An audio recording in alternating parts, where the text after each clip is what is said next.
we want to pull up the thing, sure we can read the thing. We start right away, but hopefully. Yeah, no, thank you. I'm Thanksgiving. Well, that's like, that's what it is. And I was, it transfers at like 90%. It was like, let's do 15 minutes. It didn't even do like the, do you want to leave an hour? It was just like,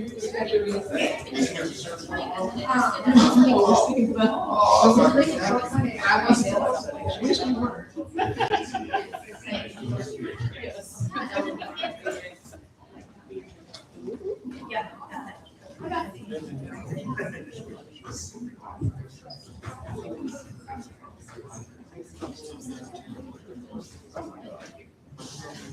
All the students are here.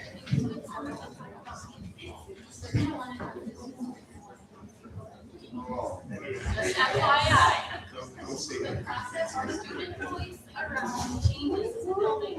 They are passionate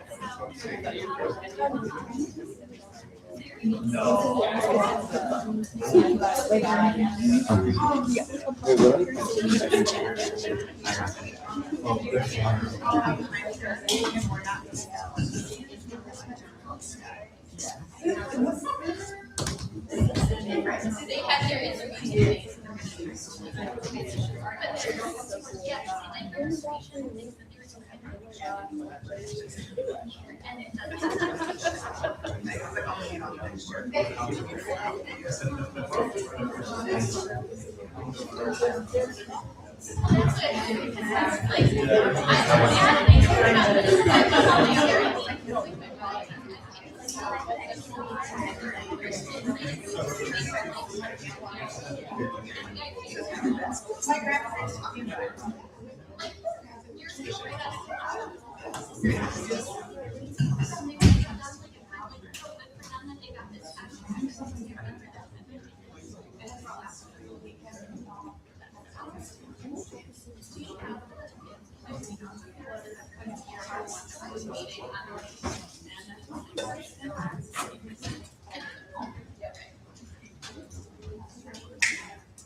All right. Hi, everyone. Thanks for your patience as we came out of a closed session, but it is 6:12 and we're going to call our meeting to order. All board members are present. The notice of the meeting was published in the August 21st, 2026 issue of the Star, and copies distributed to Sun Prairie Media Center and correspondence for the Wisconsin State Journal and Capital Times newspapers. And a revised notice was duly posted and distributed on August 20th, 2026. Just looking for a motion to approve the agenda. Motion to approve. Second. Motion by Grayson and second by Stephen. All in favor? Aye. Fantastic. Please join me for the Pledge of Allegiance. To the flag of the United States of America and to the republic which stands one nation under God, indivisible, with liberty and justice for all.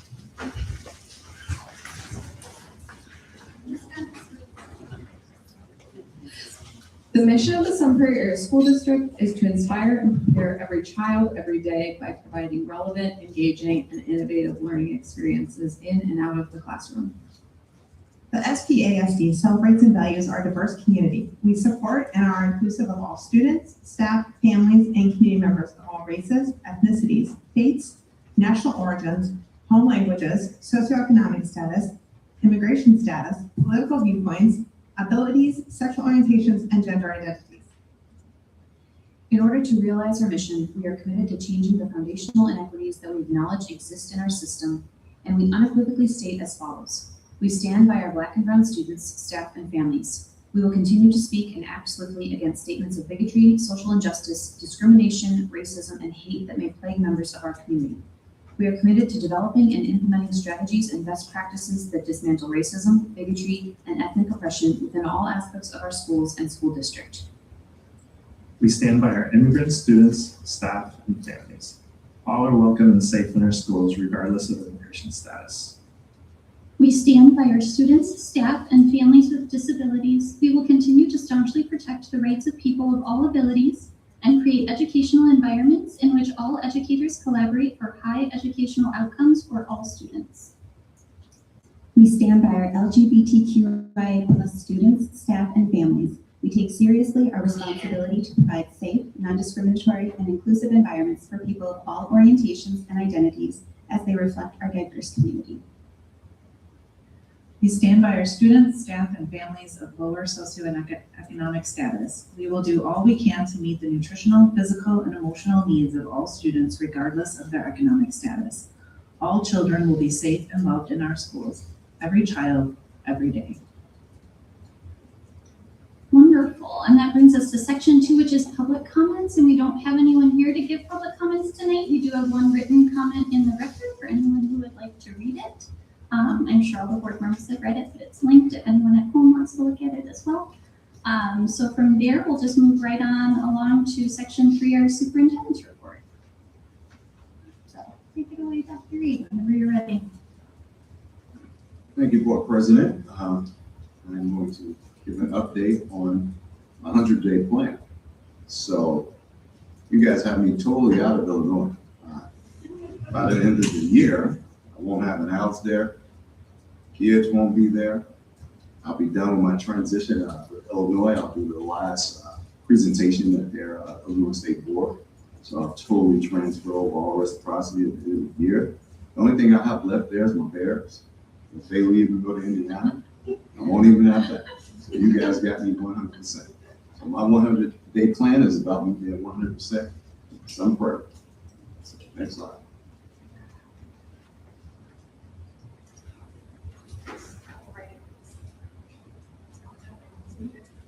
Is anyone's mic on? Right.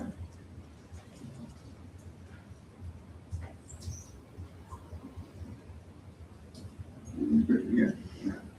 So what we talked about during the first 30 days was to make sure that we spend time with our cabinet and we have listening sessions, and then we looked at the data and we began to define themes. Now, in that time, we did have to be mindful that there was some transition. So while we were doing that first 30 days, we did have to focus a lot on the transitional things that were going on in the district.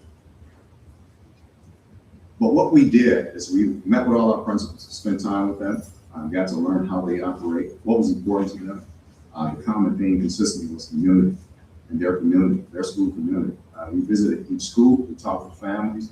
We were able to connect with our directors just to see how their roles are planned out and to make sure they're really defined and crystal clear on what their role does and how it impacts the scholar. And we were able to listen to families, and any community member or stakeholder that made a request, we tried our best to get to them. We took time to listen to those things consistently, and we started to learn the Sun Prairie way. We knew that there was an identity need for us. We wanted to define who we were as Sun Prairie. So we knew that was going to take some deeper community partnership. So in those next 30 days, from 30 to 60, we want to begin to synthesize those things. We want to make sure that we're looking at opportunities, barriers, alignments, and goals.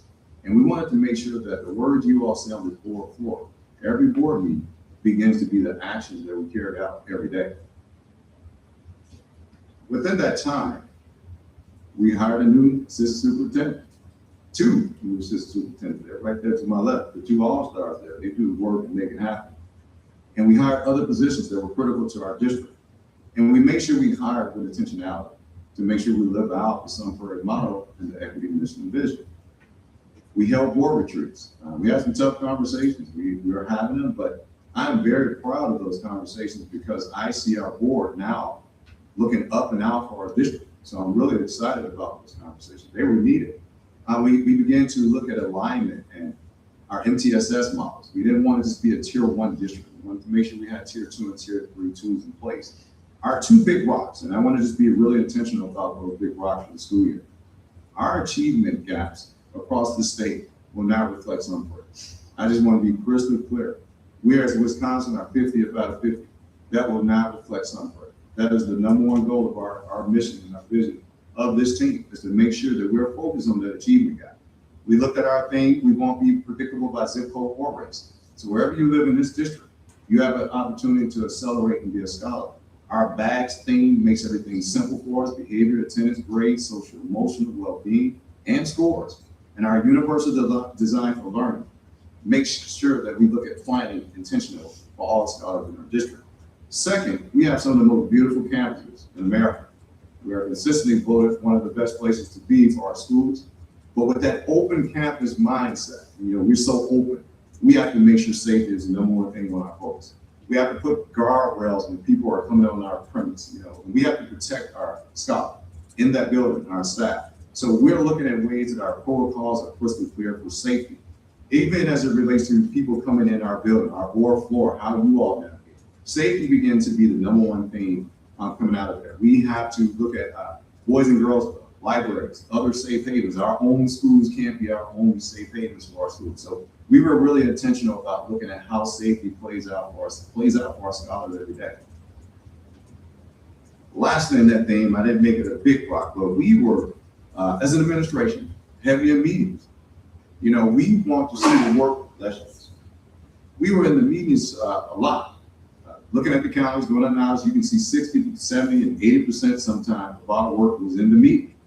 I'd rather have that work be reversed and spend 60, 70, 80% of our time with the scholars. I know they got some concerns down there. I want to make sure I'm right there with them listening at all times. So we kind of looked at an analysis. Dr. Turner, Joel broke down where we're spending our time. They've been really intentional to get us in the work, to feel the work, to partner with the work, to get used to making sure that we see things that we approve here on this board floor being acted out all the way down to our scholars. So this last 60 to 100 days were focused around launching things that we had solved, launching our things, making sure things were simple, and looking at continued listening. And we wanted to make sure we led with care. But here's our big thing this year: accountability. You can't just care without accountability. That's a misstep. If you have a child at home, you care, but no accountable, that scholar might still walk out in that street. So we have to make sure that we have the care and accountability in place at all our schools. And that is something we're looking at intentionally as we head into the school year. As I mentioned, we looked at the bags thing and made sure that was including MTSS, our multi-tier system of support. Can't just be tier 1. It has to make sure we have tier 2 and tier 3 as a key focus. We talked about the safety partnership. We're looking at things with our police department, our fire chief, and I know our scholars got some questions, but the IDs, making sure that they're on our scholars at some point, form, or fashion. The reason behind that is we want our IDs to be an access point to all the centers, to make it fun for our scholars to get placed. Certain scholars are accelerating and doing certain things. They need certain levels of access to those spaces. And then when our scholars are moving out, it's other people moving with them. And it makes it hard for you to see who our scholars are. So making sure that we can identify our scholars. Everybody in our district, our staff, they're here, they likely have an ID on. So we need to make sure that our scholars can replicate that with us as a staff. And we also looked at opportunities to learn with our scholars. We begin to hear things around the final exams, the quality over the instructional practices, things of that nature. And we wanted to communicate with purpose. So as you can see, we were in various listening sessions across the districts, and our scholars continue to say one thing: they don't want to be talked at, they want to be talked with. So anything we do, we're going to give a waiting period, a planning period. So when you're saying things like that, we got a long planning period with our scholars to make sure that their voice is included while we're getting things done. We're going to make sure that we build out a parent and scholar team in each building, and it's going to be equitable. We're going to make sure everybody has a voice at the table. So we're going to work with the equity department to make sure we have parents and scholars on that team. So every school has a representation to meet with us about the various things going on across our district. And so we continue to hear and continue to be clear and consistent. But one of the things that was really fun for me is we had a listening session last week. And that listening session ended where I'm going to end. We can't continue to deal with things in the past. They happen. But if we keep looking in the past, we can't champion for our scholars today. Everyone in the room that showed up, about 80 to 90%, continue to believe. They continue to say, what's very important to you? Family and our students. Family and our students. If families and our students are the most important thing to us, my challenge for our entire district is to let go of the past and act as if our families and our students are the most important priority in everything we do. That means sometimes you gotta be vulnerable. Sometimes say you didn't do it right. Sometimes you gotta be unperfect. Sometimes you gotta let go of you for the better good of our scholars. So at the end of my debrief, I'll talk about some of those celebratory things as we start the school year. But that is it for my first 100 days. Any questions? If we want to just go around in a circle, Carmen, do you have any comments or questions? Oh, goodness, sorry, my microphone. I think the only question I have, so we're looking at the 100-day plan. What, are we thinking July 1 was day 1? No. Or are we been to June? I'm just trying to figure, where are we in the 100 days on that, like? That's a very good question. July 1 was supposed to be day 1, but we had to get that thing rolling May 1. So look at it starting in May, June, and July. So we kind of exceeded that 100-day plan because we had to. And thankful to this board, you all let us hit the ground running and get things done. That was a credit to you all as a board to allow us to get started for those 18 days leading to July.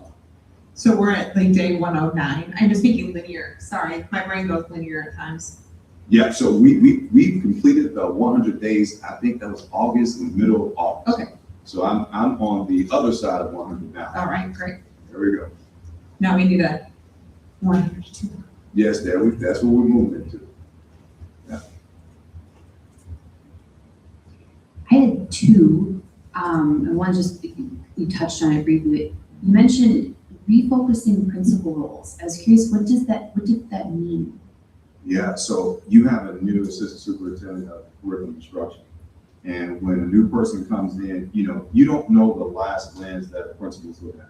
Our principals sometimes need a national type of lens of training. So it's not just, hey, I got a training that somebody gave you that was not nationally accredited. So our lens is to make sure all our principals can make sure equity is an action every day in their practice. And that is intentional training around the University Design for Learning, around how you look at your scholar, how they show up every day. So that is what we mean, just giving Dr. Turner a lens to put her focus on how the principals function out each and every day in our buildings. Thank you. And then the other one, you mentioned this, and I know you mentioned in the interview, but for those who are hearing it for the first time, can you just briefly go over bags again and what that stood for, what it was? That's the best question I haven't got right there. You can ask that anytime. All right. So, bags, and we did it in our planning to start the school year, behaviors. And don't think of behaviors like behave. Behaviors for us is creating scholar leaders. Attendance for us is not showing up, but engagement. Grades is about how you take risks in that classroom. Do you see yourself in the curriculum and instruction? Social emotional well-being. Are you able to resolve conflict peacefully? Are you a grounded scholar? Can you put down that phone for more than 30 minutes? Those types of things. And lastly, our scores. That score part happens with the first part of that. Your scores naturally grow for each and every scholar. Thank you. I have a feeling we'll be hearing that one a lot. Yes, you will. Yeah, thanks. I just had two things that I kind of wanted to ask you about. Is first off, I really like your idea of quality over quantity in fewer meetings. I feel like that's a problem I faced in a lot of where I've worked. So I'm just curious, what are your ideas to that you've put into place or that you're thinking of putting into place now with that? Yeah. So you don't have to be in the meeting about the work if you're actually living in the work. So our team is built to be in the work with our principals, partnering with them, learning with them, alongside them a lot, and taking that time of planning what you're doing. You can get that plan done. It's absolutely important, but it's also very important that you're coaching and giving feedback. You have to scaffold your rules. You can't just say, hey, do it, and never gave tools, never gave coaching, never gave exemplar. And then your principal can be in an area they're struggling with. Even with operations, we have to take our time to example what we want to see our funding. We looked at various things like our spending habits, and that is something that if I'm going to speak on intentionally, I'm going to make sure that Joel has the opportunity to look at what our usage is with our spending, make sure that we're accountable to every dollar that our taxpayers approve for us to use in our district. I think she's doing that. That comes with getting in the building, getting in the work, making sure that we have a thorough understanding. You can't just say things that you didn't coach. If you were my football coach, Isaac, and you told me to catch that ball, you're going to want to get out there and see me make a couple of catches for you and put me in the game. That is exactly what we got to do. We got to get out there and make sure we're making catches with our partners so we know that the work is getting down to our scholar in the classroom. Awesome. Thank you. Yeah, I'll have to report that kind of stuff back to my companies and stuff that I work with. Anyway, the other thing that I wanted to dig into was the building the scholar and parent teams that you mentioned. What would those be used for exactly, or how are you planning on utilizing those? Yeah, just to make sure that we get an extra layer of voice from our parents and our scholars together. You know, sometimes a scholar may say something, a parent may say something, that you get them in the same room and getting them hearing the same thing together, that can be kind of cool. And I think a lot of things that our scholars sometimes need in certain areas, our parents also need in certain areas. So getting a collaborative conversation all the way through with the parent, the scholar, and us is going to be kind of fun, just to hear, we're thinking about this, what do you all think about that?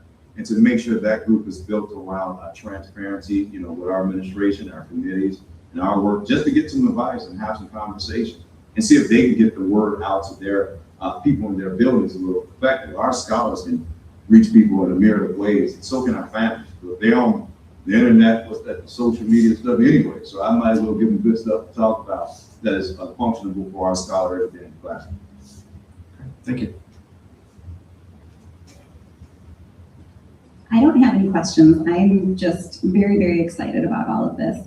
The bags, I love that language, and I think it's just so easy and accessible for everybody to understand. Like, bags is just a very easy thing that we can look to.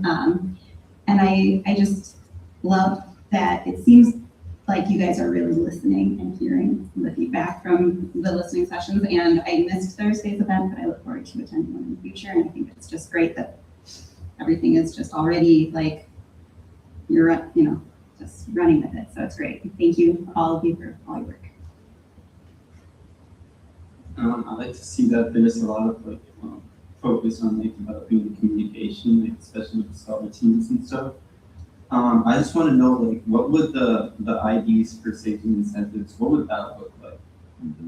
It'll look like a conversation with us, making it what it looks like. During that September time, we're going to collaborate on that. I don't want you to jump ahead on the ID thing until we've had that time. So we're going to, I think Dr. Turner has a meeting set up with your principals to listen to how that first few weeks of school starts, like town halls with you all, listening sessions with you all, just to hear from you all voice, to make sure we're on the same page. And then once we get that point, it's like, okay, we get it, and we're on the same page, then we'll get to roll. Because we can't ask you to do more without giving you more. So there has to be a give and take. You all wanted more things. Kids said they wanted to go on field trips more.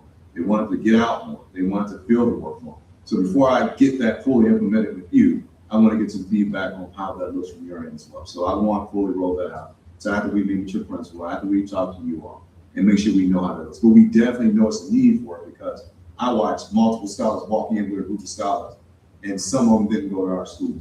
And I cannot have you not say it was a scholar. I want the least thing on your mind when you go into your math and science class, that you're not safe. And so even, you know, that protocol, how we move out the doors, we don't know if that's a worker or who that is without identifying that. And then the language can be a way, if you have certain kind of language, we know you are doing certain kind of incentives and things in the building. But we're not there yet. We need you all to get there. All right, thank you. I also don't have any questions, but I appreciate everybody jumping in with both feet and looking forward to seeing how the school year goes. Kind of like jumping off of like Frankie, I'm less like harping on like the lanyard idea. You said earlier about how like safety is part of your 100-day plan, which I think we can all agree is a good thing, like safety, of course. But can you talk about how like you gather student input before policies are implemented when there's room for student input? Because there's some rules that are like, okay, no, like this is a gap of safety that needs to just be filled right away. Yeah. But lanyards, for example, it's a rule that's already being implemented but was never taught to students first. And I think it's hard for, like, I think students can still have an input because I think it's hard for just principals to gather that many students' opinions and try to put it into one. I think there's no room where like students can be in there if like this is something we're doing every day. Yeah, so two ways, definitely with the town halls to get you all in those first few weeks to get that listening. But you know, the school year start, you want the word to be out because that is already that we have IDs, right? And we got those things. Just making it clear that that's something we got to, you know, talk about how we're going to make sure they're consistent across the board. Seniors and juniors look at those things and can do it different than a freshman. So those town halls are grade level base. We need to hear how a freshman processes it versus a junior or senior. And that's gonna take a little time. That's why we gave that runway to not having that, complete until October. Secondly, as a superintendent, just like I go in a community and listen, I do plan on spending some time and some hugs with you all, the scholars, just so you can come let me know how, things are rolling and what we can do better as administration. This is not just a give. This has to be a give and take, because I need you all help with those doors in the building. There's too many doors that can get open without scholars, working with you. You can turn your head and let scholars walk out of a door that makes us unsafe. So that's what I mean by doing it with you. It's gonna take a little time, and by, a lot of things you saw in that 100-day plan having to happen before we can see you at the end of the school year, because this likely should happen in April and May. We have to do it now. So if this was done in another way, you all would have that voice taking place in April and May to start the year. So anything that happens moving forward, you'll hear from us in April and May about the next year. But this one's one we just had to quickly get on safe. Even our safe haven aspirations, that West has this issue, and the other school down the street has an issue. You all can't be your own safe haven. We have to have a place to go. So we start to work with the fire chief, the library, just looking at it. So I'll bring that stuff to you all in the town hall, and I'll learn from you all. You all know where the doors are at, the bathrooms at. You all know more than we need to know, and I'm gonna learn it all. And then just to clarify, because I just have one point of confusion, your main safety concern is that students not from our school are coming into our schools. Am I correct? Oh, they're not a safety concern, it's a direct concern. They're making sure we're proactive. You can't get safe after something happens. You have to get safe on the proactive end. So making sure I know where my scholars are coming in the door. Who are my scholars? Who is greeting you in the morning? I see you and I can acknowledge you is more so the thing. And when you get new staff, people that come in, they want to know you by name and say hi to you and be more welcoming to you. I think it's an opportunity. The incentives is going to be where we need to lend, ourselves heavy. If you have certain access, you get to do certain things. And I don't want to talk about the possibilities, but I'm going to listen to you all. I know some things you all want to do in the building that I've heard about, but I haven't sat down with you all to hear how that looks for your principal. Because at the end of the day, your principal has to be the one to carry that out. And I have to make sure Dr. Turner gives the green light to some of those things I know you all are thinking about doing. Thank you. I'd love to talk more later too, but I appreciate your answer. Thank you. Thank you. Hi. Thank you for everything that you've done so far. In your slides, you acknowledged that in your kind of listening sessions, there was a need for a deeper community partnership. And so I appreciate that you've already jumped into that with the meet and greet. I also was not able to attend last week, but I think that's a great step in a forward direction. One question I had on your slides, and I don't know if I just missed you talking about it or what, but it said you had refocused principal roles. Could you speak a little bit more to that? Did somebody already ask that? Yes. Can you re-speak to it? I'm sorry. No, that's okay. Yes, that's okay. So just the refocusing of the role is making sure that it fits your new assistant superintendent of curriculum instruction. So we have TLE, we have Dr. Turner. So, when you have another person, their focus may be A, B, C, and D. Dr. Turner comes in with her own kind of lens and giving the principals that chance to listen to the things they have going great, but then add the things that Dr. Turner brings. One of the things Dr. Turner impressed on me really quickly, she said, Dr. Reed, this district is really great at Tier 1. We have to be better at Tier 2 and Tier 3. So if your focus stays Tier 1, when that scholar gets off track, we don't have a myriad of tools there. I think that's what she's been really intentional about. And that is all we mean by refocusing there, giving Dr. Turner a chance to put her impression on how that principal shows up and shows out. I think she's going to present some things to you all as a board down the road that shows how she's intentional about that work and making sure equity is not something we say, but something that happens every day in every action that we take in our buildings. Okay, thank you. I think most of my other questions have kind of been answered by other people that I was listening to, so sorry.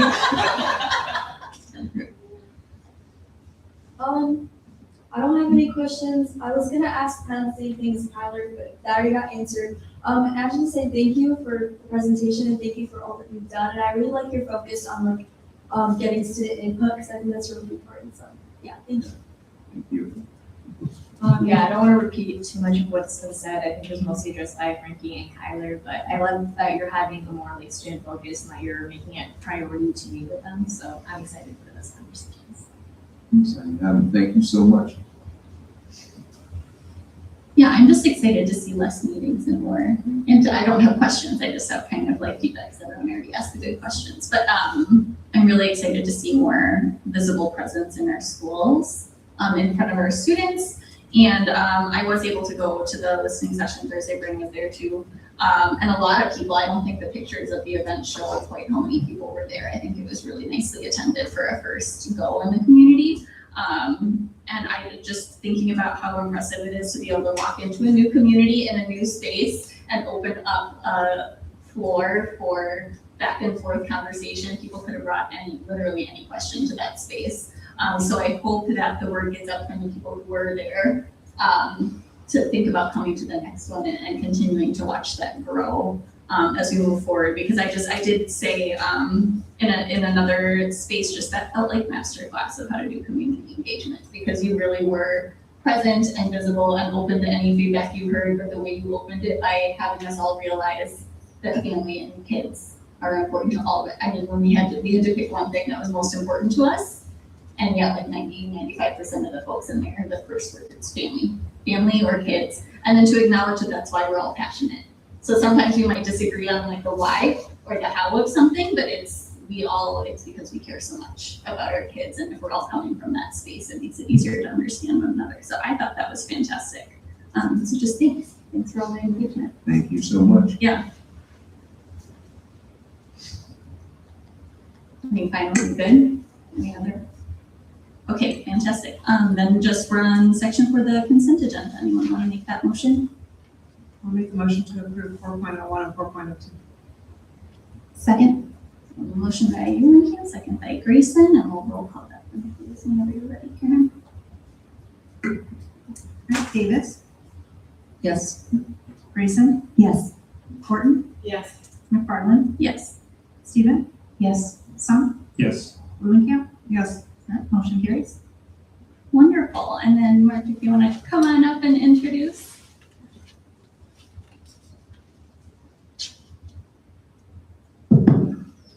Hello, everybody. Mark Roth, principal at Central Heights Middle School. Incredibly excited to introduce our new associate principal at Central Heights Middle School, Sam Wolf. Sam joins us most recently from the Verona Area School District. She has served in roles of instructional coach, AVIC site coordinator, summer school secondary principal, and will be a huge addition to our staff at Central Heights Middle School. So Sam, if you want to step up for a moment. Welcome.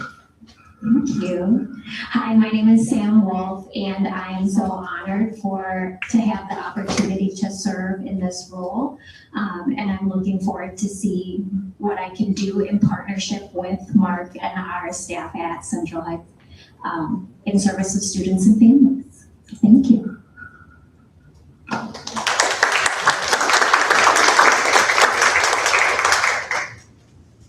Fantastic.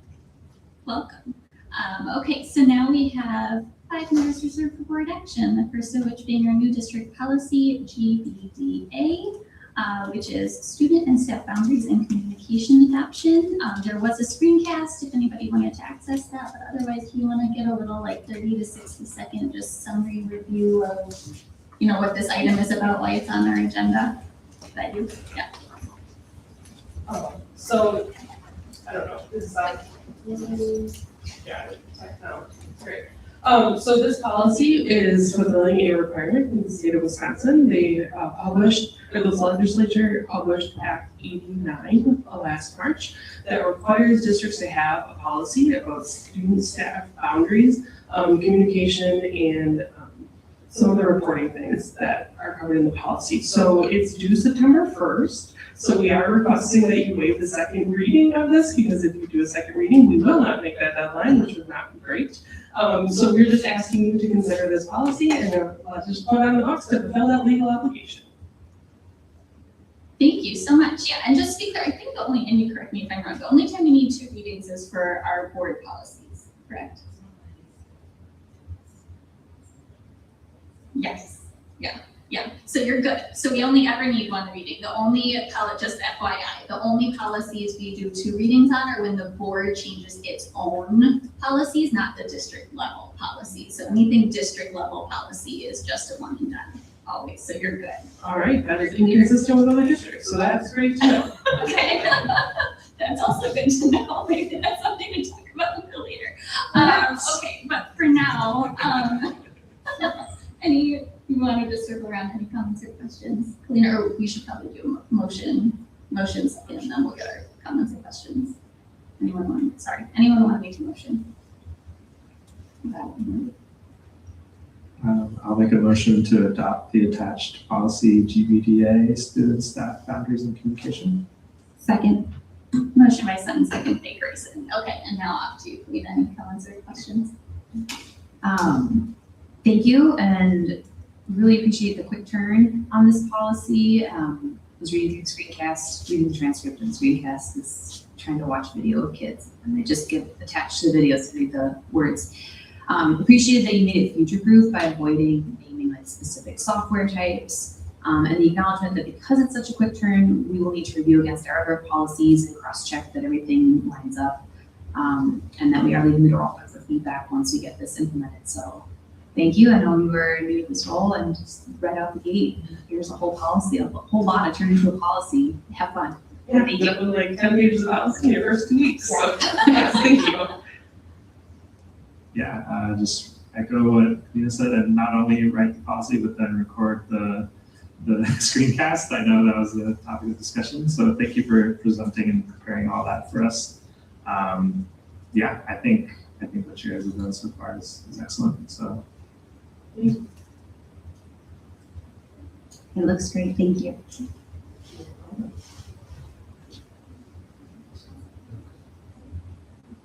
I don't have any questions, but thank you. I got questions. Okay. Well, thank you. Are you good? Just to say, no questions, so thank you. So, question. I'm just coming from, I had a lot of interesting fun reading through Active Night because I really like that. And I've been completely drowning in my own personal work to get too in-depth in the weeds on this. What guidance, if any, did DPI provide for sample policies or help with any of this? Have they issued anything since Act 89 came out in March? They issued some training for districts last week. Okay. So we did collaborate with districts around the area to take what worked from what we thought worked from their policies and compared it to some of the other policies that we already have on the books to kind of come up with what we thought would work best. The law itself is really bare bones. Yes. And so. That's why I was curious what DPI is provided for assistance.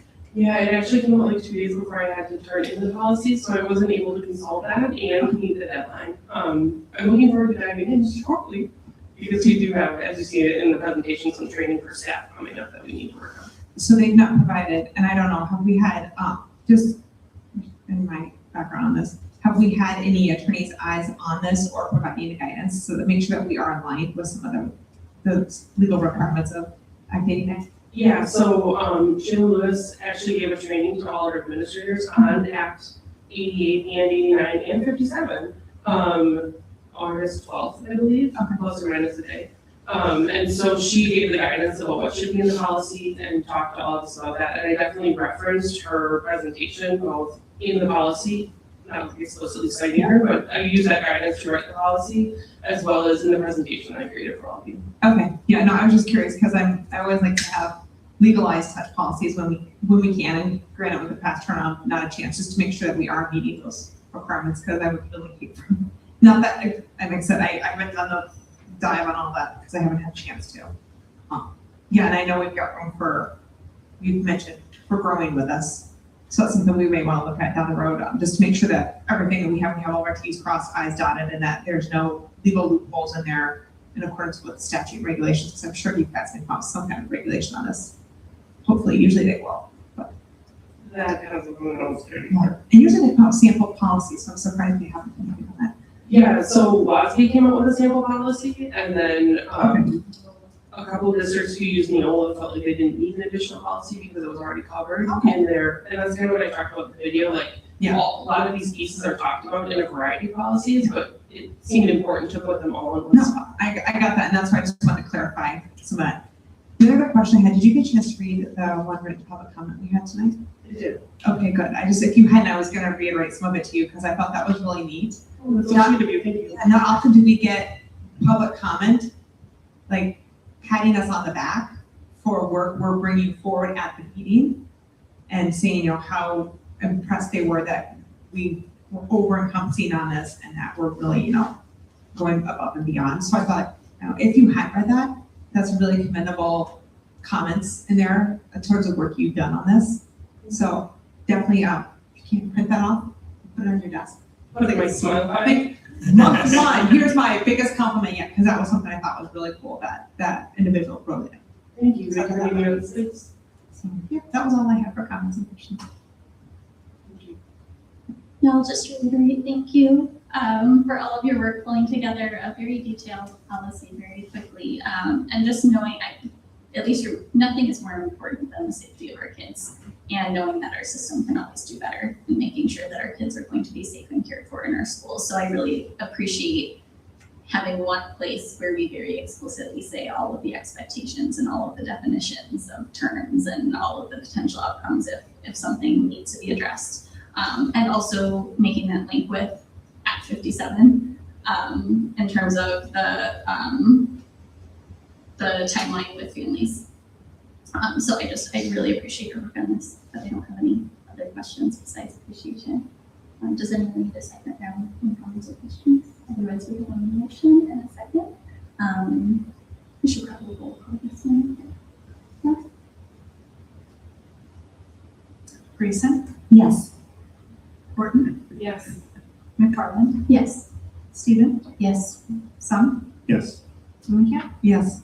Davis, Yes. motion carries. Wonderful. Thank you so much. Thank you. All right, and then we'll move right along to 5.02 is the approval of the 26-27 budget. So yeah, welcome. If you want to give us again just a 30 to 60 second overview or anything. This one's the one. Let's see. Are we good? All right. I was really torn. Do I come up here or do I go over there? So we're gonna try this out. We'll see how it goes. So again, this is the proposed budget for 26-27. This is yet another kind of step in the direction of adopting our budget in late October. The board will act on this budget formally, and if approved, this will be the budget that is taken to the annual meeting October 6th, I believe, or 5th. This budget can and will change between now and late October. Because we still don't know our people count, we don't know state aid, we don't know a lot of the key variables that make a budget. But this is our best guess. This is a balanced budget, which is always good news. A lot of information in the screencast and the situation report, but happy to answer any questions. Fantastic. And again, if you just want to start with a motion in a second, and then we can talk about it a bit. Motion to approve the 2026-27 proposed budget as shown. Okay. So motion by Grayson, second by Sung, and then Isaac, do you want to kick off our conversation? Yeah, sure. Thanks, Matt, for the presentation and all the fun report stuff. One of my biggest questions or concerns, I don't know if it's something that you have any insight into, but if anyone else does have insight into, I'd be curious, is the enrollment decline projection, decline of 150, like increasing from -75 before. I'm just curious where that's coming from in terms of like, what is it at right now? And like, is there a reason that you're projecting it to be so much larger than before? Yeah, that's a good question. And I'll start by saying I am someone who always wants to be conservative. So I'm hoping that it's a better, third Friday count than down 150, where we're seeing a lot of the decline comparing to what APL had presented, as well as what I had in prior budgets, was we're down 50 students in kindergarten from where I thought we'd be, and where APL thought we'd be. We're also seeing lower class sizes in the high school. So really it's like 9 through 12 and then kindergarten. Those are the sections that we're seeing kind of a lag.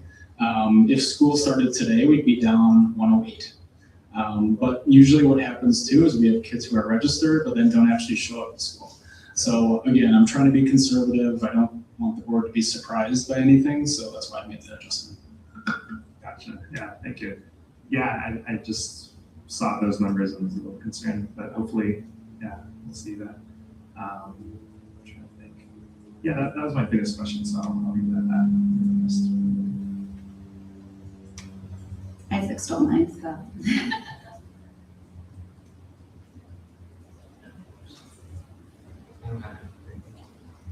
That was my only question. Thank you. Other questions?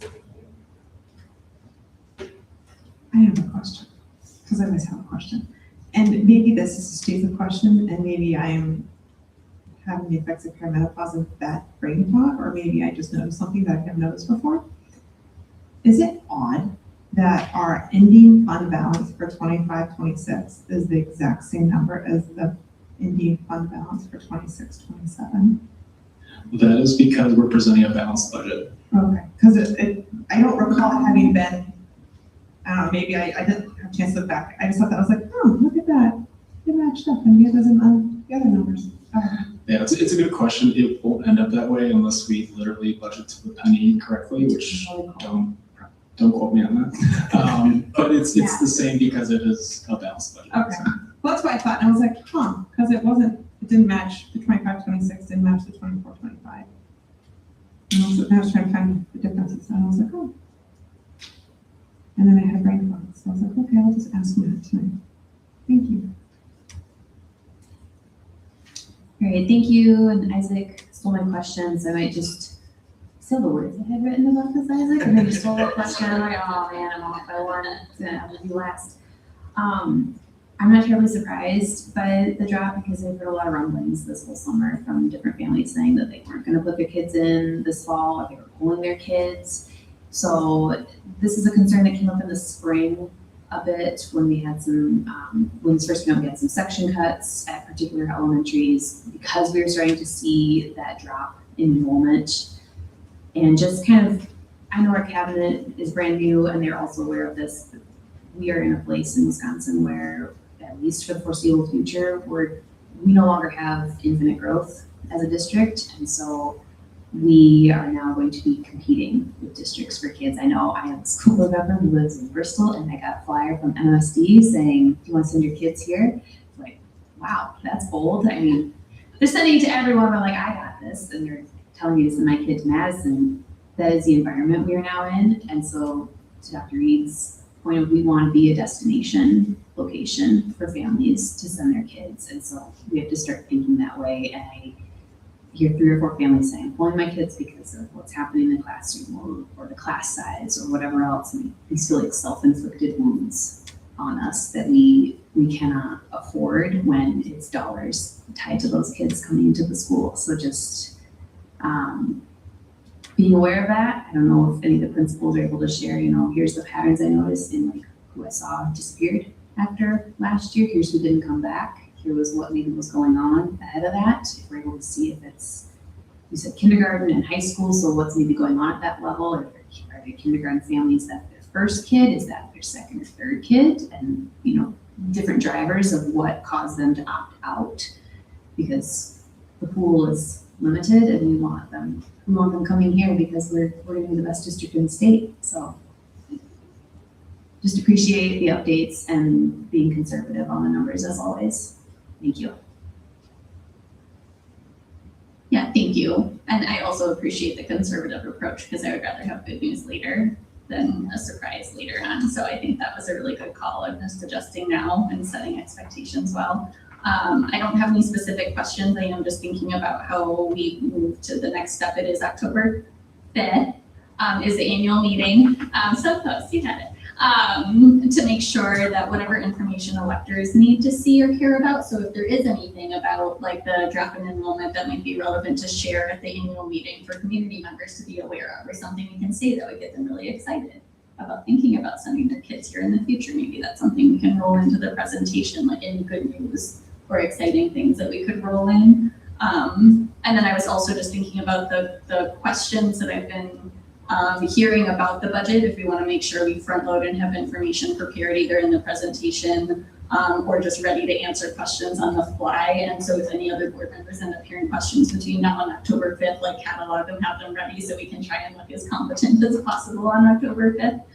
But the ones for me are how are we using the referendum dollars and where are we at in our like cycle of like onboarding those referendum dollars from, because we started a couple years ago now, right? And we had kind of put a clock on, you know, we're gonna be at our full use of the referendum in like 28, 29. So like kind of an update on where are we at with the referendum, I think could be really helpful. And then the one thing that surprised us last year in the budget was the use of the school board budget, which is such a small percentage of the budget, but it had a lot of questions around it. So if we just want to make sure to have like a slide or some information ready for community members who might be asking about what's going on with the school board's line items specifically, so we aren't caught off guard and we can answer questions with specificity if they come up again this year. Maybe they won't come up again, but maybe they will. So that was my only thinking around it, is the communication.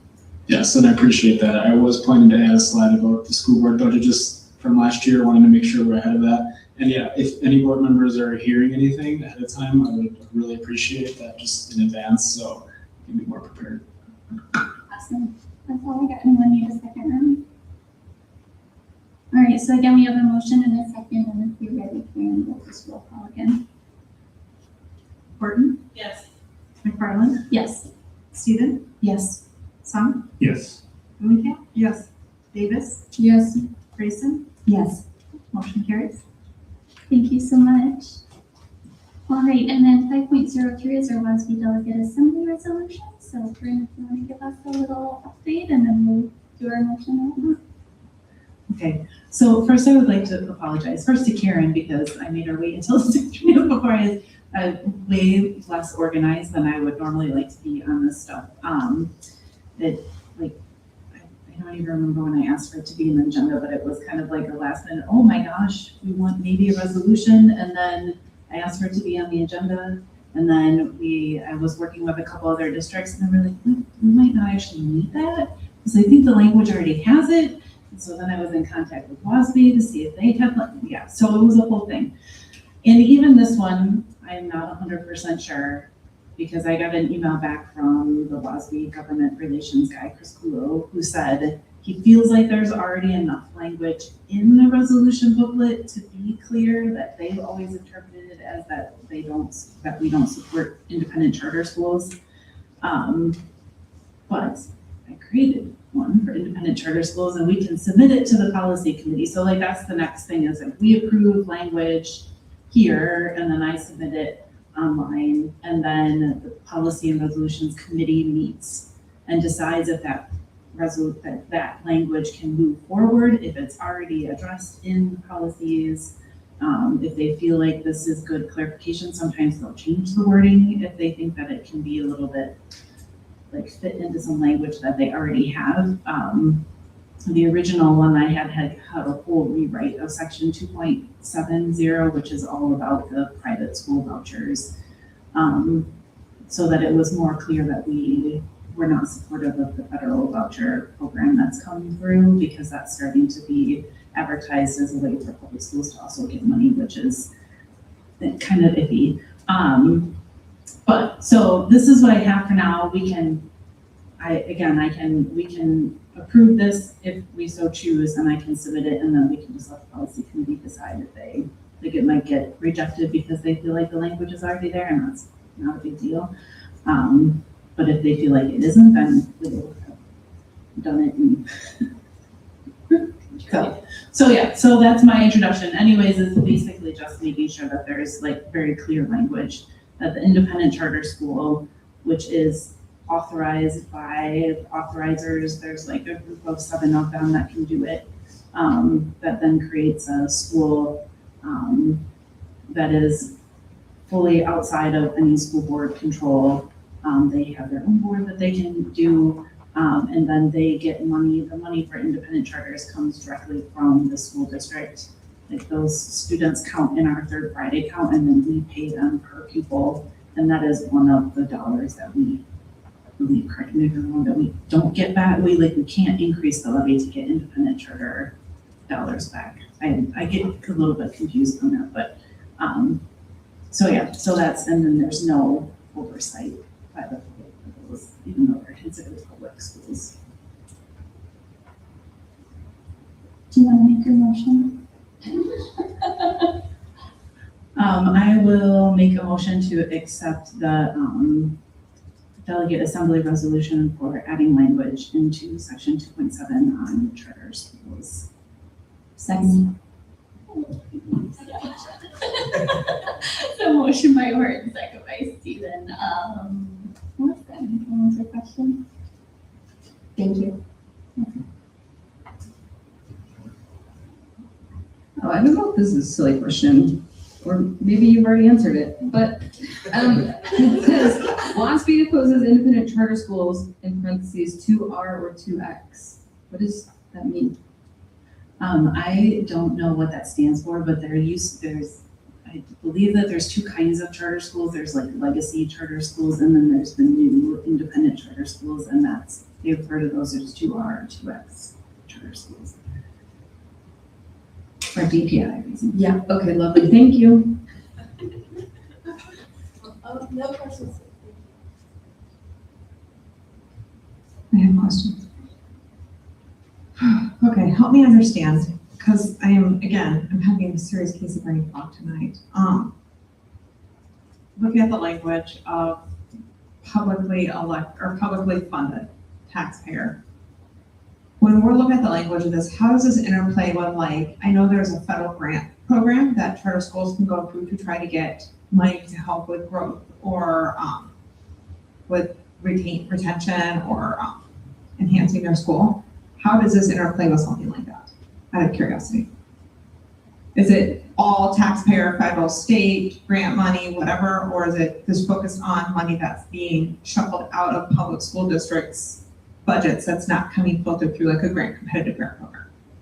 Yeah, so it's opposing the independent charter school system in its entirety, on the basis that it's they're funded by public dollars, but there's no oversight from them by publicly elected boards, which is different than the private voucher program, because those are private schools getting public funds. But this way makes it more, and this is what I've seen from WASB, at least in the past, is to be clear about the fact that even though it says that they're public schools, they're not managed in the same way that public schools actually are in the school district. So whether those current independent charter schools get grant money or whatever, that's, I think, how they're doing it now. But this is just to help them WASB going forward, that especially in the budget, when they increase the per pupil amount, what the voucher schools are getting in the independent charters is sometimes higher than the low revenue limit for the public schools. So this helps them be able to advocate against that. Okay.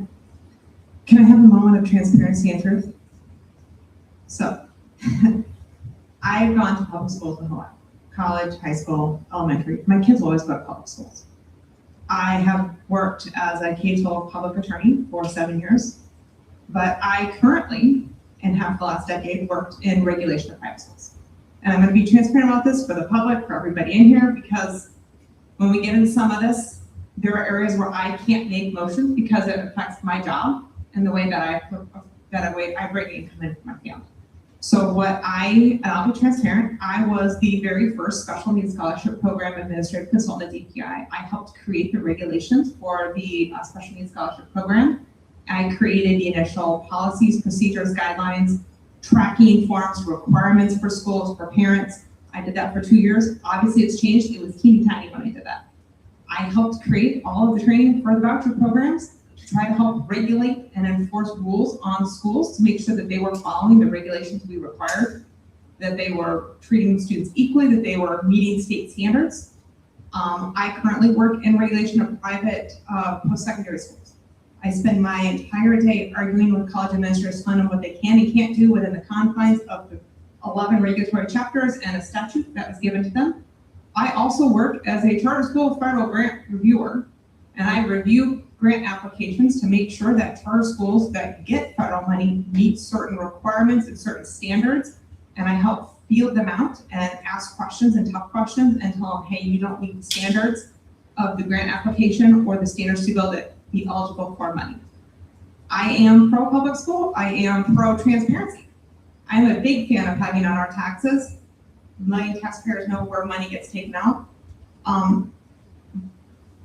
Despite my personal opinion one way or another, and I can't publicly state, whether I agree or disagree with private schools, because that is the way I afford my mortgage and my bills. So there are some things, just so you guys are aware and the public is aware, I may not be able to vote on because it is a conflict of interest with my career. And I don't want to lose my career because I don't have a plan B for my career. So I just want to be transparent about that. And I'm not going to sit here and say, yes, I think all of our money should go to private schools, because I work in regulation to make sure that private schools don't take advantage of our students and our members of the public. I do mediations. Actually, my whole career is consumer protection, to protect consumers from the predatory private schools.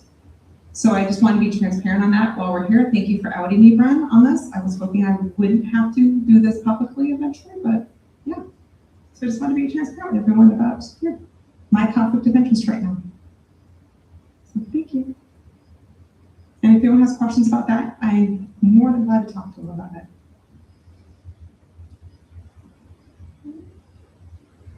This might have been part of Amanda's question too. The ones that Ozzy is sort of saying we don't support, is that separate from kind of the Milwaukee voucher program, or would that be part of this? There are currently independent charter schools in Milwaukee. So yes, and there's also legacy ones that would not be a part of this. Okay, that is what it's list. Thank you.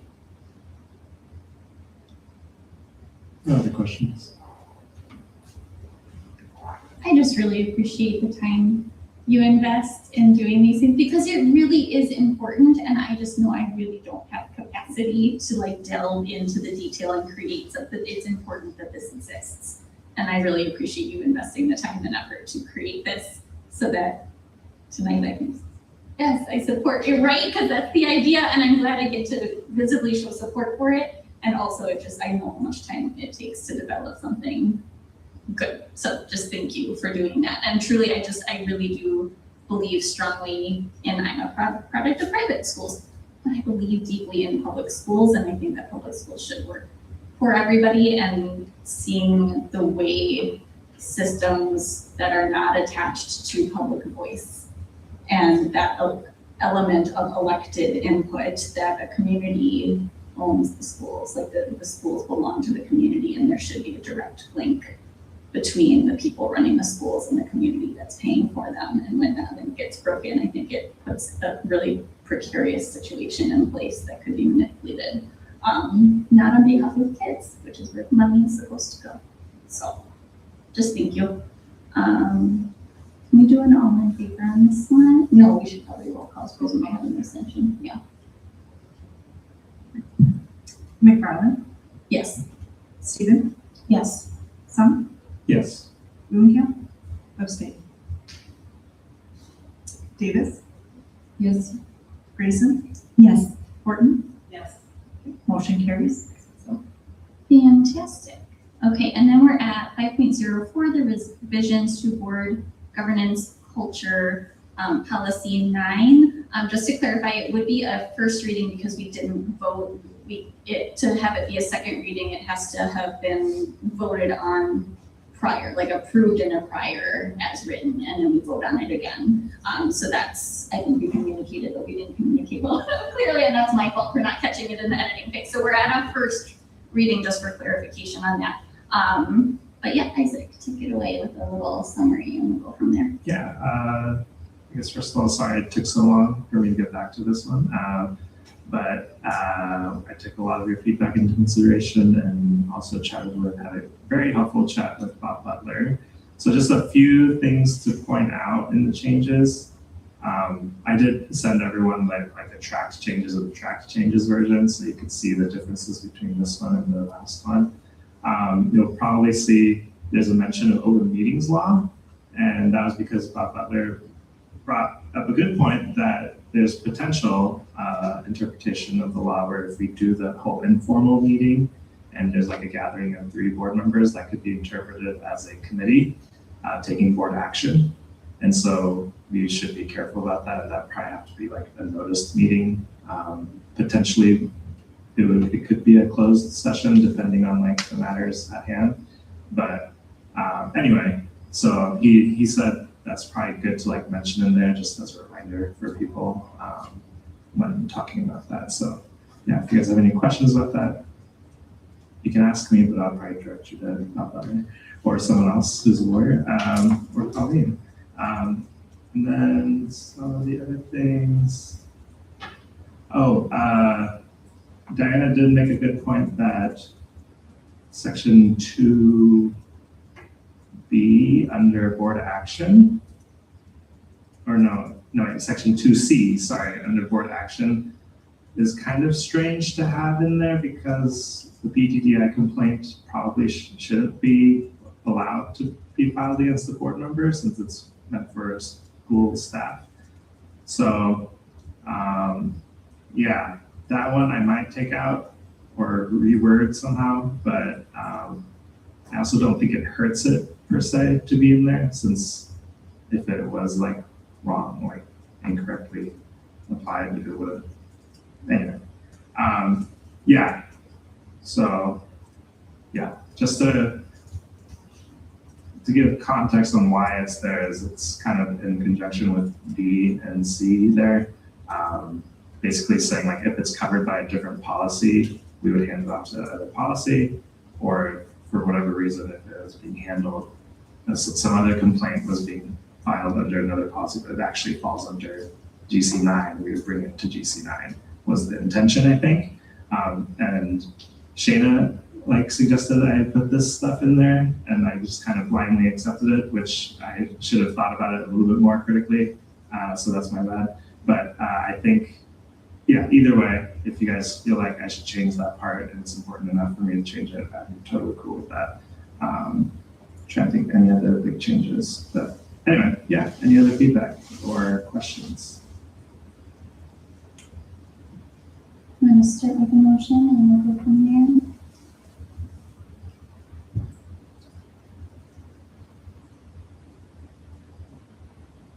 Motion to approve the revisions to governance culture policy 9, GC9. All right, motion by Grayson, second by Steven, and then we can go around and chat a bit. Brandon, do you want to start us on this one? Yeah, I don't think I have any questions on it. I appreciate all the work on it, guys. I don't have any other questions. I don't have any questions, but I appreciate the wondering around section 2C under board action. And I honestly think it's fine where it is. I think it's saying, like you said, Isaac, like we could apply this policy to it if it was mistakenly filed under BDDI. So, because I mean, in what would happen if this wasn't here is that we would just tell them your complaint should be filed under GC9 and here's how to do it. And then they would just have to go through that process, right? So I don't really necessarily mind that it's here. I don't know if other people have anything else to say about why maybe it shouldn't be there, but just kind of my thought. I'm sorry. I don't have any questions, but thank you for all your work with this. No questions, thank you. I have questions. So I do want to thank you, Isaac. I did a side-by-side comparison, and you did take a lot of my suggestions into consideration, so I do appreciate that. The only last couple things I have on the section, the complaints filed by district employees. I'm wondering if maybe, just thinking, I I understand why the language was written the way it is to mimic the complaints filed by fellow board members. My concern is the approach of the if informal resolution is not sought or successful. I'm just nervous about telling a district employee that they need to come, or that it's preferable for them to come to a board member to discuss a complaint when there may be a fear of retaliation, because we are ultimately the ones that approve the contracts. Wonder if there's a way we can rephrase that and saying, if it's not such as more of like a, while preferred, it's not required, to help district employees feel that if they're nervous or they're afraid, hey, I don't want to come talk to XYZ board member because that I may make them mad and then they may not want to vote to renew my contract. I don't want to put them into that fear of retaliation. Wonder if we can soften that paragraph up a bit. I understand what you're trying to say, that like, I get the language saying if it's not sought or successful, meaning that doesn't have to happen, but I don't know if it necessarily reads that way. So try to maybe take a softer approach at the beginning of that paragraph to help employees understand it. Well, we would prefer you to do this.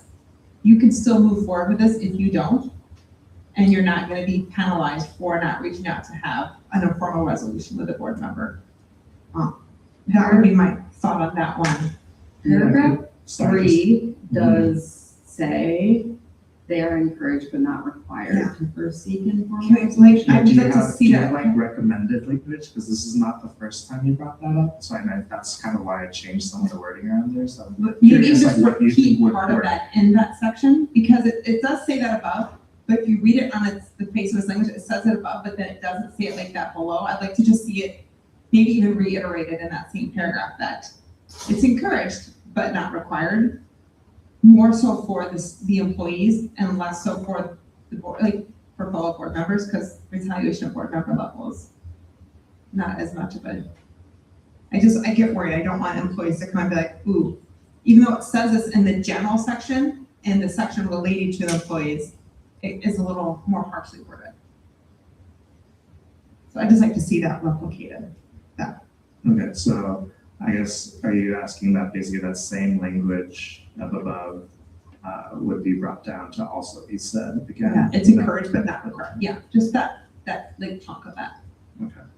To make it, I know it's redundant, Yeah. but sometimes redundancy is I helpful don't need clarification. redundancy. I think we need to. Can I finish? That would be my suggestion. The other suggestion I have on the BDDI thing, maybe adding in there, I don't know if the board member feels about this, but an option that if it is inadvertently filed on this, the board will consult with the complainant to see if they would prefer to have it finished under BDDI or DC9 versus the board deciding which avenue it goes. Well, I don't think BDDI complaints can be filed against board members, so it wouldn't be a choice. It would be rather like Amanda was saying, like it'd be allowing us to kind of take that process and move it forward without having to go back to them and tell them, hey, actually, can you just refile your complaint? I think, can we add language that we would communicate that with them? I don't want to see someone be shocked that, oh, well, I filed this and now it's going this, and I didn't have that communication that my complaint is going down a different avenue than where I filed it.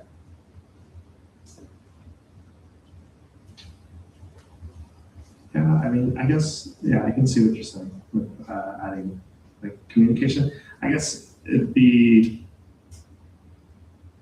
I don't know, I'm a little hesitant to like add so many details, steps and like sub-steps and parts where we don't have that level of detail in other parts of the steps, if that makes sense. Because you don't really say that in B as much either. And I feel like the language of like the board may decide to process the complaint under this policy leaves it like broad and open enough that we can kind of decide how to handle it if that case were to ever occur. I'm just saying, we have a lot of language in here that you will communicate with this person. They will communicate with you within 5 days. They will communicate with you in 10 days. Adding on there, you will be communicated if this avenue is pursued. Wouldn't it be a huge change compared to some of the other communication? Just, I'm trying to think of someone who would be filing a complaint and the shock of their, oh, well, I filed this and now it's doing this and I didn't know about that. I don't want them to have that. I think, outside the mindset of a board member Yeah, who's that's right. receiving it. Yeah, we could definitely give the complainant some more agency in that process, I guess. Yeah, that makes sense. That's all I have.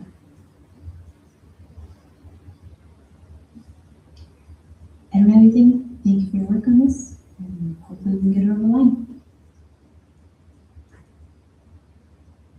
Thank you for your work on this. I didn't have anything, otherwise I would have sent it to you beforehand so that this could be taken care of previously so that we can, so I made a motion to approve it and I'm okay with it the way it is. So can we vote on that? Or sorry, you didn't get to say comments yet. Not really a question. I just thank you for the 2C because the BDDI part makes sense. Like it's just allowing us to pull it in, and that made sense. I was just thrown by seeing it, so that's why I emailed you ahead of time saying like, what does BDDI have to do with the board? Like we would never ask our administrative. BDDI is administrative policy, and we would never ask our administration to be responsible for a board level complaint. Like that would just be not appropriate to ask of our admin team. But when it's just giving the board permission to route it where it belongs, that makes a lot of sense to me. So thank you for helping me understand where that came from. I know I had sent you things about like removing redundancies rather than adding more. I was like, can we just have one, like why is it different if we have like board members versus other people complain because it's copy paste with the same language with like an extra sentence. But I'm fine with it the way it is as well. That was just kind of me thinking out loud. It also makes sense to like highlight within meetings law. I think, again, I just appreciate the explanation on the why, because I was like, if we have the paragraph at the bottom that says we follow all laws, I was trying to think of ways to just like make it efficient and remove redundancy. The only thing we haven't talked about, and maybe it's just, again, maybe it's just me needing to better understand, but I want to make sure I understand. There was the one sentence that said, on receipt of a formal complaint, the board president shall acknowledge receipt to the complainant within 5 business days. So that part makes sense. Provide an overview of next steps, share the complaint and all other. Okay, so then this is where I was like, should there be a period instead of a comma or something? Because this part I get. We get a complaint and within 5 days the complainant gets a message back saying, acknowledging receipt and an overview of next steps. And then it also says share the complaint and all relevant documentation with the full board for initial review no fewer than 5 business days before the board convenes for initial review. But as of now, that's all one sentence. So I was getting confused in terms of like, so within 5 days of receipt, you acknowledge, but then is it within 5 days of receipt that you send it to the board? Or is that like, there's a period and then it's like, you let the complainant know within 5 days that you've received it and here's what happens next. And then you let the board know at least 5 days prior to the meeting what the meeting is about. I just want to make sure I understand. It is supposed to be the latter, and I totally meant to like send out an update with that. Cool. No, the all corrected good. punctuation, but I totally forgot to do that. So yes, yeah, the intention was to have the 5 business days of the receipt, like and sharing the that to be separate from the sharing with the board. Yeah, sharing out with the board. Melissa, would you accept it friendly and to change the period after overview, or the comma after provide an overview of next steps to a period? Yes. Yeah, I just wasn't sure how if I could like submit like a changed We have version to do to it the like this, I agenda. think at this Yeah, point, yeah. so- Like, can we know if you, because you seconded it, didn't you? Would you accept the friendly amendment of change to a period? Yes. Okay. Any other comments or questions on this before? All right, let's roll call, please. Well, I'm go sorry. ahead. Yeah, feel free. Does, if you change that to a period, does the rest of it make sense? Yeah, you do have to reword it slightly. Where are you putting the period? Would it be, so after next step, so upon receipt of Right. formal complaint, the board president shall acknowledge the receipt within 5 days, I guess, and provide an overview of next steps, period. And then we need like you're right, a start to a sentence, the board president will also, right, I mean, this isn't like a substantive change, it's a punctuation change, I'm just trying to keep it real simple on the motion part of this. Yes. And we should make it grammatically correct. No, you're right. We should, yeah, feel free, yeah, suggest exactly what you want it to say and then, yeah, Melissa, we love to do that. Yes. Sorry, okay.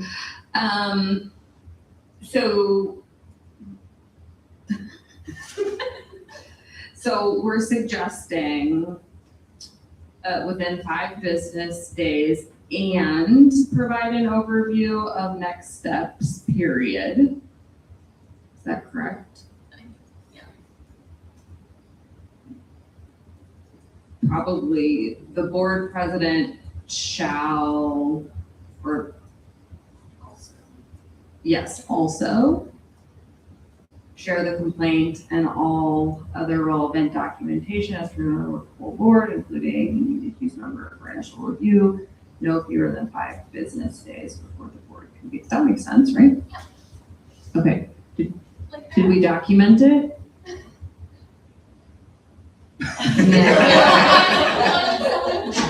Okay. Oh, no, I can say it again. What's easier? I'll be watching. I'll be watching. Okay. Again, so. Everybody who needs to vote on this, do you understand the changes? So this is second amendment? This is based on first amendment? Oh, I guess it is. Or do we just take this back and say, fix it and come back for another read? I would rather vote. I want to get this done. It's a quick amendment, I think, is the only other thing you have to do here. So as long as we're good, we know. We good? All right, let's roll call. Oh, wait, no. Do you accept that amendment? Yes. So this is a second. Kalina, yeah, we're gonna do it as a second friendly amendment. I'm so sorry. I should have Yes. phrased it better. Yes, okay, we have a yes and a yes. Can we roll call, please, whenever you have that down?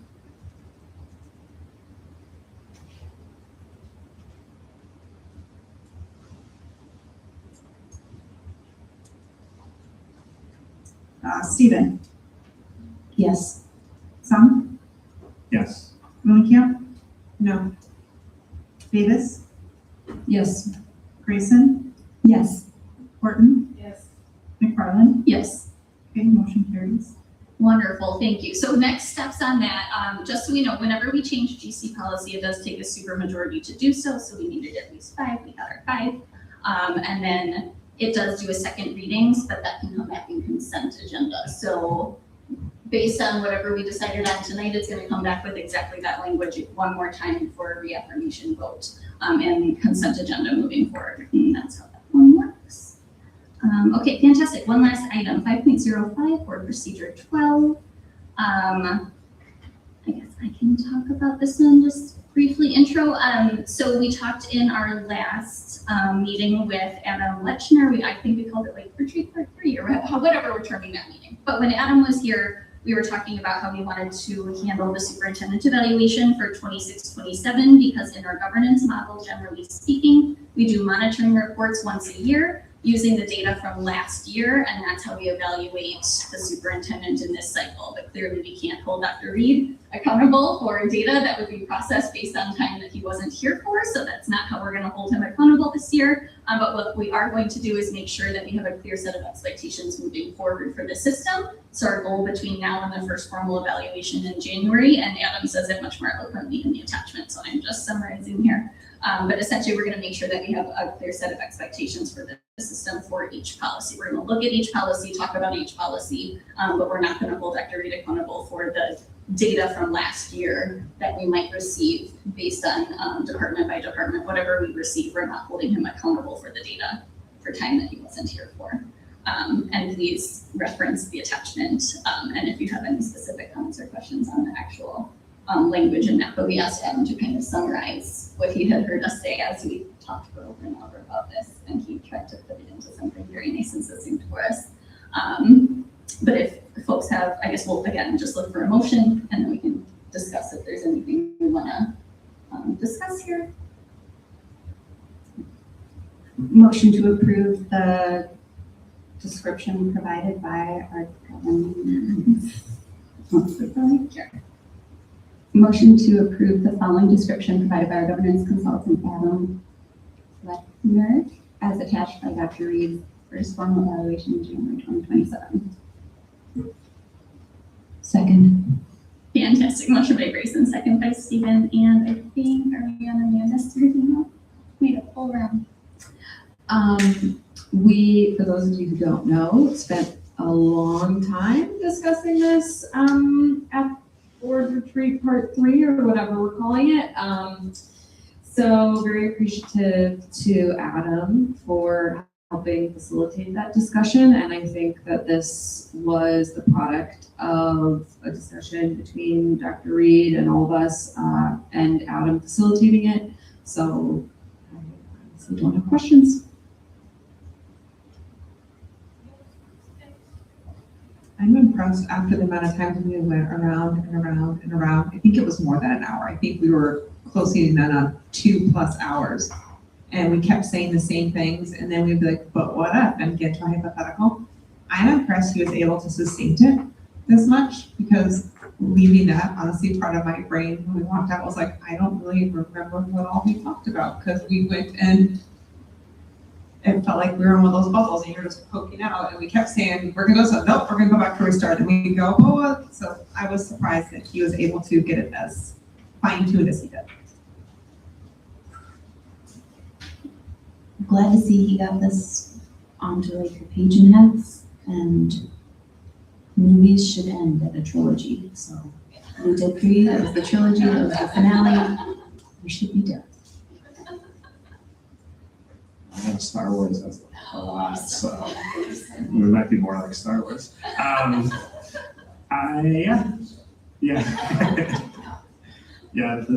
I guess just great job, team, and I would just like to, he's not here, but thank Adam for facilitating and managing and herding cats and getting us on the same page. And I hope Dr. Reed is satisfied with where we got to, because it's his evaluation. And it's a lot of work ahead of us. So yeah, I'm excited. Thank you, Adam.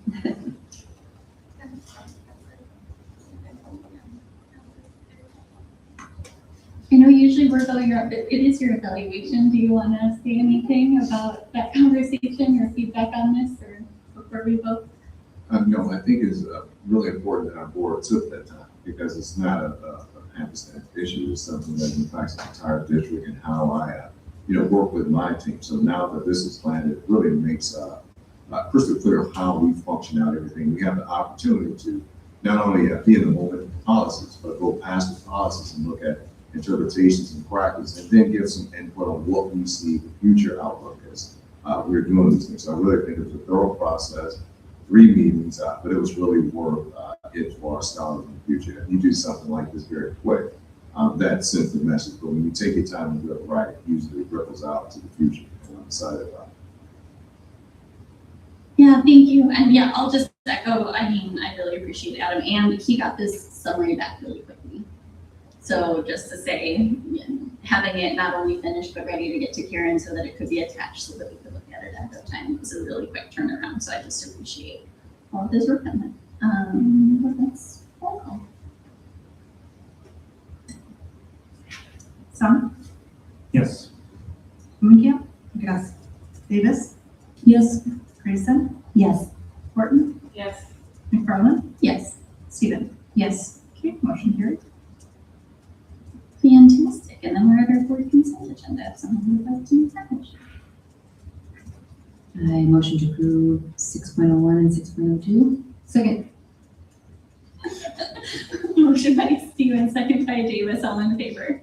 Aye. Any opposed? Okay, fantastic. And then community connections, district and community. Anyone have anything you would like to say there? School starts next week. Yeah. And convocation is tomorrow. I think 2 biggest things to discuss. And Wednesday, I know not all schools, but Central Heights and Creekside have their ready, set, go back to school. So looking forward to juggling multiple kids at multiple back to school nights at the same time. So that's fun. And I'm sure high schoolers are excited to get back into school. It's the countdown. At least it's only a partial week now, full week next week.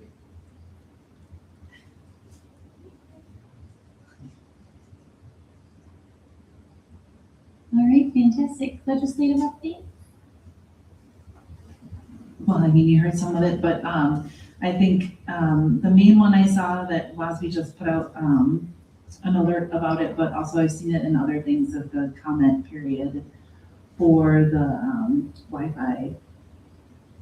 I'm not gonna have all the language right, but it's basically like if you give your kids free Wi-Fi spots, like that's currently covered by the government, and they're talking about getting rid of that. So something for us to, you can submit comments on it if you so choose. I know WASB sent an email, so we'll link and stuff.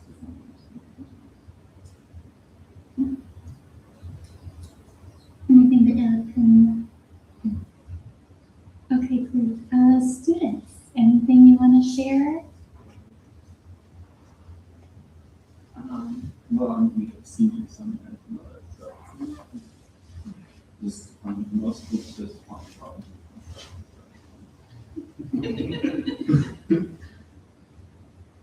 I actually have like a lot. I feel like cheer, we did like a fundraiser for Corn Fest, like in the parking lot owned by Nitty Gritty, but it's like across the street.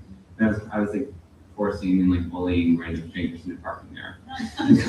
So I don't know how much money we made, but we probably made a lot because it was like, I was literally like going up their car, like, who's parked here? Like, it was bad. But football was doing it also across the street. So it's like, well, like, we were just making everybody pay to park. It didn't matter where you went. And then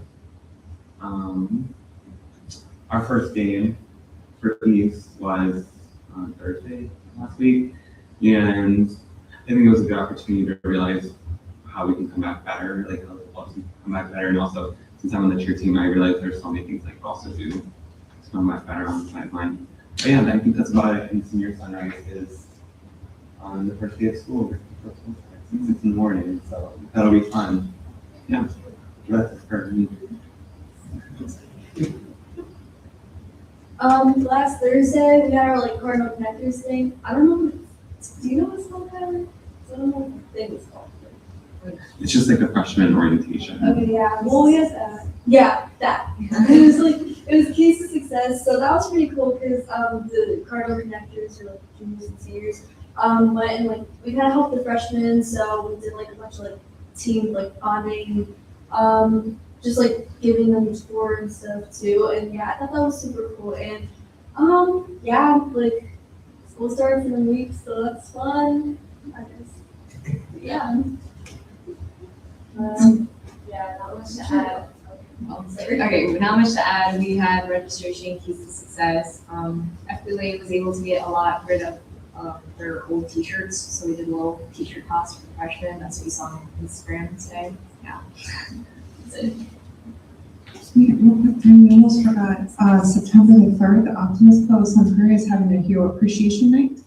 I know the board's been invited to that down at the fire station number 2 on Main Street and honoring families of police, fire, and paramedics. So come on down, come celebrate. Students, yeah, okay, awesome. Yeah, wonderful, thank you. Okay, and then our upcoming board meeting schedule is there for 7.04. And then we're adding a new little section here.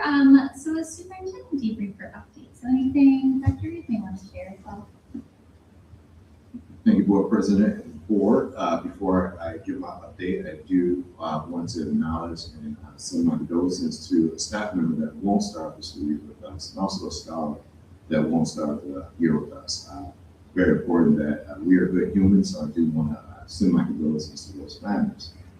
As we start the board calendar, we will see our committees, so you should see those committees, which are really doing a great job of taking the work the district is doing down and in, and letting the board members see the work so they can take it out and out. So those committees will be your operations committee, led by George to my left, your teaching and learning committee, led by Dr. Turner, and our community engagement.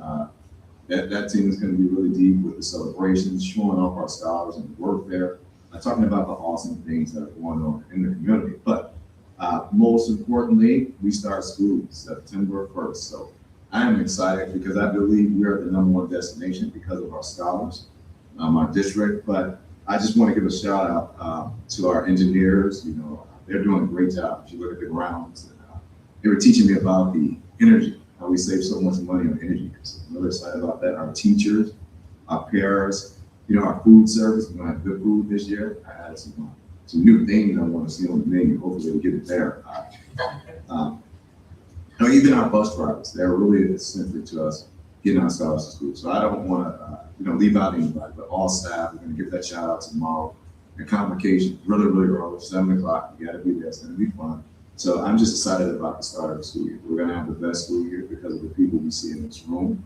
We're really excited about that. Also, besides convocation, I'm going to get a Bears tomorrow. They're going to make me play basketball, so I'm looking forward to losing. But it's going to be a fun event indoors tomorrow. And as I close out, I do have a few shout outs. I have Melissa, has a scholar, Melody, turned 5. And then I have the board president, her daughter's about to start driving. So look out, she turns 16 Wednesday.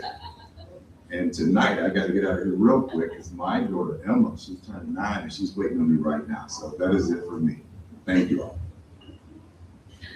Thank you so much. So yeah, we decided we're going to kind of add that as a little ending bit to our meeting. And then we also talked about kind of changing up the way we do our board debrief. So not to skip a hand up to Isaac, but Isaac, if you have anything to say, you're welcome to. Otherwise, I did have, sorry, I know people have to go, but I did have one thing that I wanted to bring up that came up in our ops committee meeting, and that's like scheduling of committee meetings.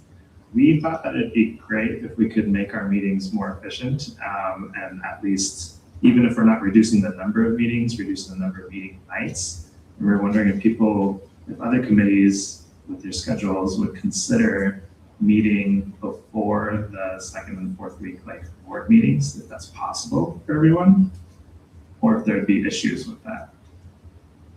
Either way, just throwing that idea out there to like think about and to, yeah, and then we can always come back and discuss later or not, but yeah, just throwing that idea out there because we were talking about that. awesome. And it's always open to anyone else have any other final reflections before we close out the meeting. Motion to adjourn. Second. Motion by McFarland, second by Sun, all in favor. Aye. Have a great night, everybody.